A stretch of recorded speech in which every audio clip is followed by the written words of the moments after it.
সবাই? আশা করি খুব ভালো আছেন। আমিও খুব ভালো আছি। দিনটা দেখে সবারই খুবই ভালো লাগছে, আমি বুঝতে পারছি। আমারও খুব ভালো লাগছে। নীল আকাশ, তার মাঝে এই সাদা সাদা পেঁচা তুলোর মতন মেঘ, কি সুন্দর লাগছে, তাই না? এই এতদিন ধরে বৃষ্টির মধ্য দিয়ে দিন কাটিয়ে জীবনটা একঘেয়েমি হয়ে যাওয়ার পর যখন এই নীল আকাশ দেখতে পাই, তখন যেন মনে হয় ভগবানের সৃষ্টি জিনিস সত্যিই অতুলনীয়। ওই যে দূরে মেঘগুলো যেন মনে হচ্ছে বরফে ঢাকা পাহাড়, আর তার নিচে মাঠ ভর্তি জল, সূর্যের আলোর পড়ে বেশ চিকিমিকি করছে। আর এই সবুজ গাছপালাগুলো কি দারুণ লাগছে না? পুরো সবুজের মতো। গ্রামের জীবন সত্যি বেশ ভালো, নাহলে এই জিনিসগুলো শহরে তো দেখাই যায় না। ছাদের পাশে ওটা হচ্ছে চাপা ফুলের গাছ। এখন ফুল ফোটেনি, আগে ফুটেছিল গরমকালে। এটা হচ্ছে আমলকি গাছ। গাছটা অনেকটাই বড় হয়েছে, কিন্তু এখনো আমলকি আসেনি। কিন্তু পাতাটা বেশ সুন্দর লাগছে, সবুজ, ডগের দিকটা লাল। ওই যে দূরে এই গাছটা, ওটা হচ্ছে কলা গাছ, ওটা হচ্ছে চাপা কলার গাছ, যাতে মোচা পড়েছে। মোচাটা বেশ লম্বা, বেশ বড় হয়েছে। আর ওই যে দূরে ওটা হচ্ছে চালটা গাছ, ওটা চালটাও ধরেছে। ভালো করে দেখলে আপনারাও বুঝতে পারবেন। কিন্তু এখন দেখছি নারকেল গাছে ভালো নারকেল হয় না, ওই একটা দুটো। তাই বাজার থেকে প্রায় নারকেল কিনে আনতে হয়।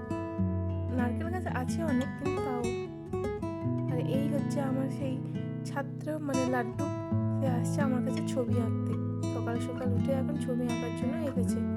পড়তেও আসে, মাঝে মাঝে ইচ্ছে গেলে ছবিও আঁকে।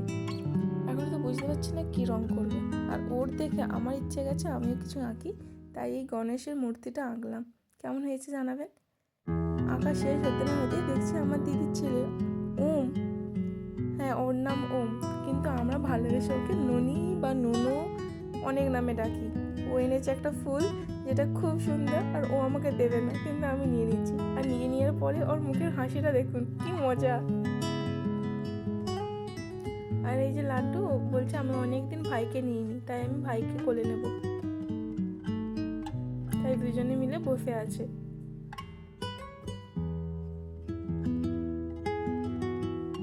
আর এখন গান শোনাচ্ছে, ওরে আমার ভাই, কুচু ভাই, সোনা ভাই।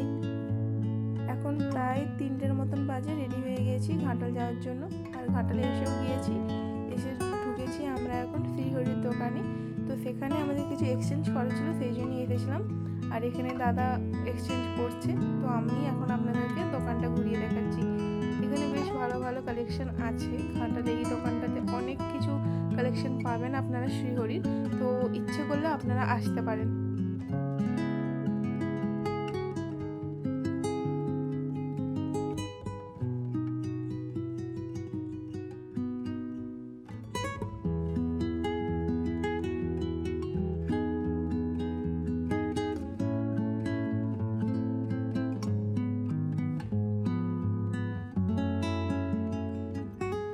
এই পলাটা পছন্দ হয়েছে, তো এই পলাটা বৌদি নিচ্ছে তার জন্য। আর আরেকটা দাদা পলা দেখালো, সেটা কঙ্গন স্টাইলের, বেশ ভালো লাগছে দেখতে। তো সেটা দেখার পর ইচ্ছে গেল যে তাহলে আমরা কঙ্গনও দেখি। তো সেই জন্য এখন আমরা কঙ্গন দেখছি।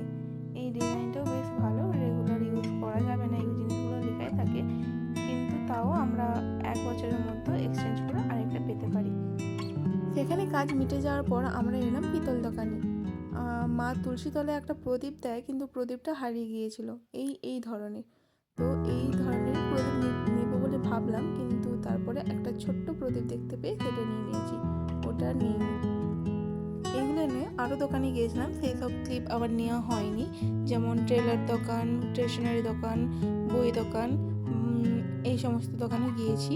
তো আমাদের সমস্ত কাজ মিটে যাওয়ার পর প্রায় সন্ধে হয়ে এসেছে, তাই আমরা এখন বাড়ি যাব। আর আমরা যাব সেই বিখ্যাত পুল, ঘাটালের ভাষাপুল। নদীর জলটা অনেকটাই বাড়া, কিন্তু বেশ কয়েকদিন ধরে বৃষ্টি হয়নি, তাই অনেকটাই জল কমে গিয়েছে। কিন্তু নদীর সেপার অর্থাৎ বন্যা কবলিত স্থানগুলিতে এখনও বন্যার জল আছে। এই যেমন কাকুটা দেখুন নৌকা দাঁড়িয়ে ছিপ ফেলার চেষ্টা করছে। আর এই পোলটাতে সবসময় এরকমই ভিড় হয়, কারণ নদীর ওপর দিয়ে তো, তাই সারাক্ষণ বেশ ভালো হাওয়া বয়। আর তো সেই জন্য সন্ধ্যের টাইমে সবাই এখানে দাঁড়িয়ে আড্ডা দেয়, চা খায়। আর এখানে তো গাড়ি ঘোড়ার কোনো ভয় নেই, তো সবাই নদী উপভোগ করে আর দাঁড়িয়ে থাকে মিষ্টি হাওয়া খেতে খেতে।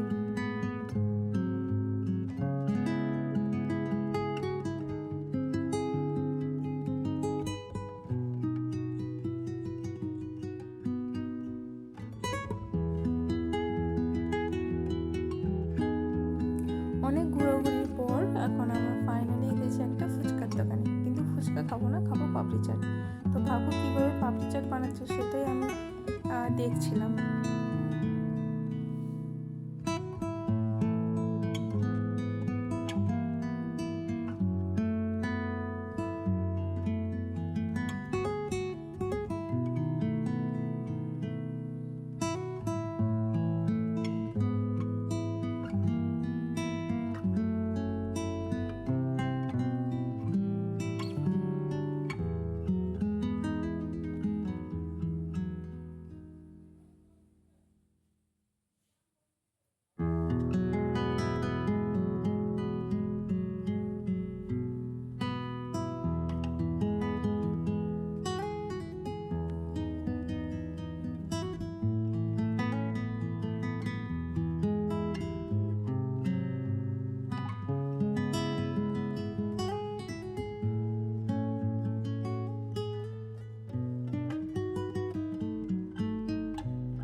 কাকু তৈরি হয়ে গেছে পাপড়ি চাট, আমাদের হাতেও দিয়ে দিয়েছে। বৌদি এখন বলছে আমরা দুজনে তো একটাতে খাবো, তাহলে আরেকটা চামচ নিয়ে নিই।